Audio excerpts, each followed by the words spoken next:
అందరికీ 79వ స్వాతంత్ర దినోత్సవ శుభాకాంక్షలు.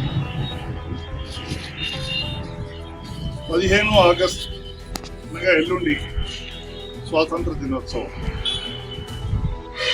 ప్రత్యక్షంగా పోరు జరపాలంటే మన పౌరులు భావి తరాలు వీరిద్దరికి కూడా దేశం పట్ల భావన, బాధ్యత, ప్రజాస్వామ్యం పట్ల అవగాహన కల్పించాలి. కాబట్టి మనం అందరం కూడా నరేంద్ర మోదీ మన ప్రీతమ ప్రధాని గారి పిలుపు మేరకు ఈ 3 రోజులు అంటే ఈ రోజు, రేపు, ఎల్లుండి మన ఇళ్ల మీద జాతీయ జెండాను ఎగురవేసి